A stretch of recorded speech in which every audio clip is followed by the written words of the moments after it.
Olá, investidor, esse é o meu comentário de mercado para essa sexta-feira, dia do Jogo do Brasil. Acabou de sair os dados do desemprego nos Estados Unidos, os dados foram bons, o mercado reagiu, né? Parece os economistas lá na CNBC, todo mundo falando que os Estados Unidos estão vivendo uma situação de Goldilocks, né? Uma situação de um cenário quase que perfeito.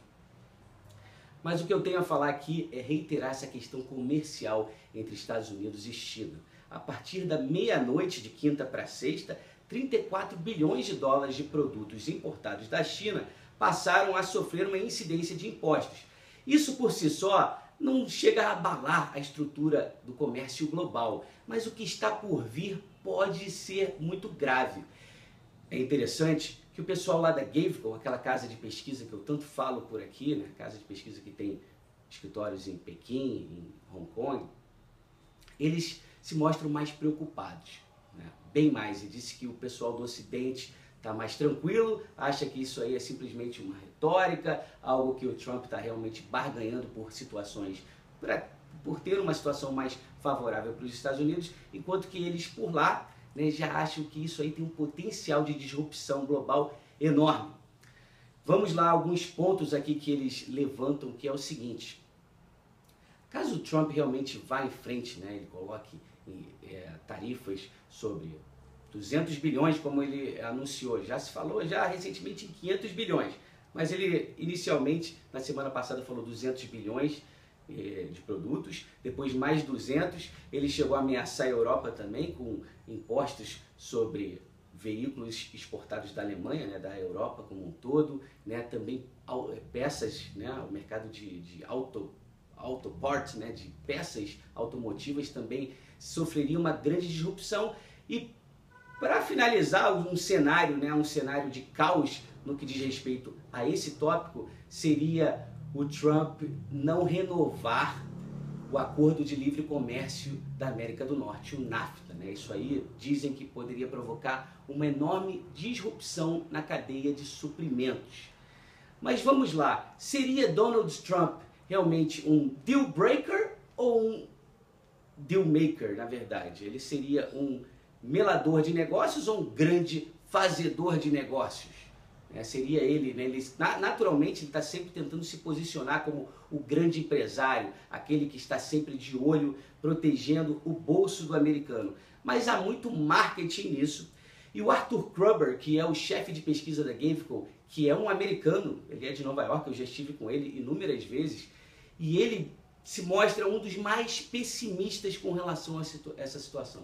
Ele diz que a própria postura do Trump diante de reclamações que ele fez na Organização Mundial de Comércio a sua própria postura é uma evidência de que ele é um deal breaker. Ele realmente ele tem uma visão, ele traz uma visão empresarial para o governo, né, para a liderança dos Estados Unidos, mas você deve notar que os Estados Unidos, sendo o detentor da moeda de reserva, é natural que os Estados Unidos ele incorra num déficit em conta corrente, né? O resto do mundo precisa de dólares, né, para, né, fechar as suas contas, né? Os Estados Unidos ele tem esse grande déficit, quando esse déficit comercial faz com que muitos dólares, né, que haja uma abundância de dólares em diversos países. A gente viu isso acontecer aqui com o Brasil. Olhe para as nossas reservas cambiais. E isso não é só um fenômeno brasileiro. Diversos países, ao longo dos últimos anos, acumularam reservas.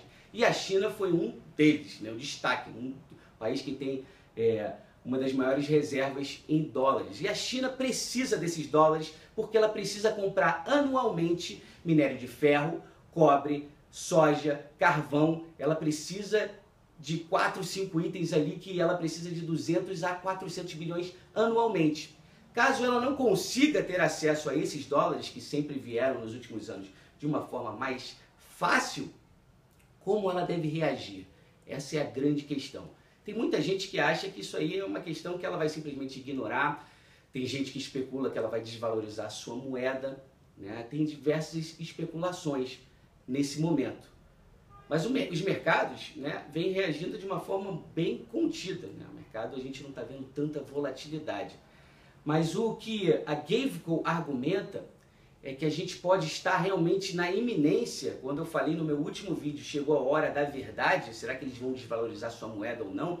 E eu argumentei aqui que provavelmente não, porque é muito importante para eles manter essa credibilidade da sua moeda. Eles querem transformar o renminbi, o yuan, num marco alemão asiático, então você não pode simplesmente, numa primeira ameaça, simplesmente desvalorizar a sua moeda. Então, como eles devem reagir? A gente falou aqui em boicote ao produto americano, uma série de coisas. Mas o que a Gavecon nos fala nesse momento é que eles realmente vão acelerar esse processo de transformar a sua moeda, de passar a precificar diversas dessas commodities que ela precisa comprar, como petróleo, eu falei aqui, petróleo, minério de ferro, tudo passaria a ser denominado em renminbi. Isso é um grande desafio. Isso aí é uma coisa, a gente está falando, ninguém está falando aqui em tirar, o dólar deixar de ser a escolha de reserva global. Mas estamos falando aqui sim do renminbi ganhar espaço, sair de 2% de volume negociado globalmente para algo como 10, 15. Isso daí, esse processo em si, é um processo que pode provocar uma enorme disrupção, porque a gente sabe que isso não acontece de um dia para o outro, isso é um processo, e esse processo ele pode trazer inflação de custo nos Estados Unidos, a partir do momento que você tem essas tarifas. Você pode ter uma deterioração dos resultados de diversas empresas, eu falo isso globalmente.